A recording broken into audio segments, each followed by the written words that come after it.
naubusan ng tubig sa amin na mga guys. Makikiligo muna ako dito sa tatanong ko kung may tubig sila dito at baka pwedeng makiligo. Lamang itong mga ito, hindi pag-uubusan din. Kung maraming dito.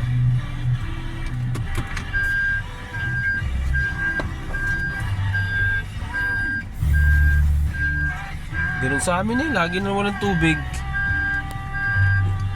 Hirap tuloy, pag naubusan ka, hindi mo alam saan ka maliligo.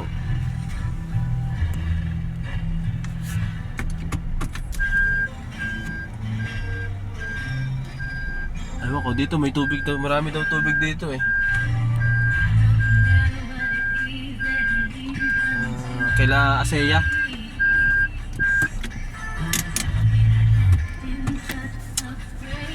Tingnan natin. Maraming ang tubig dito.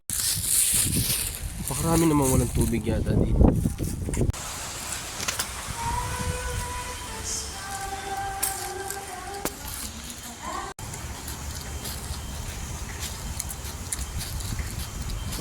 Makainit.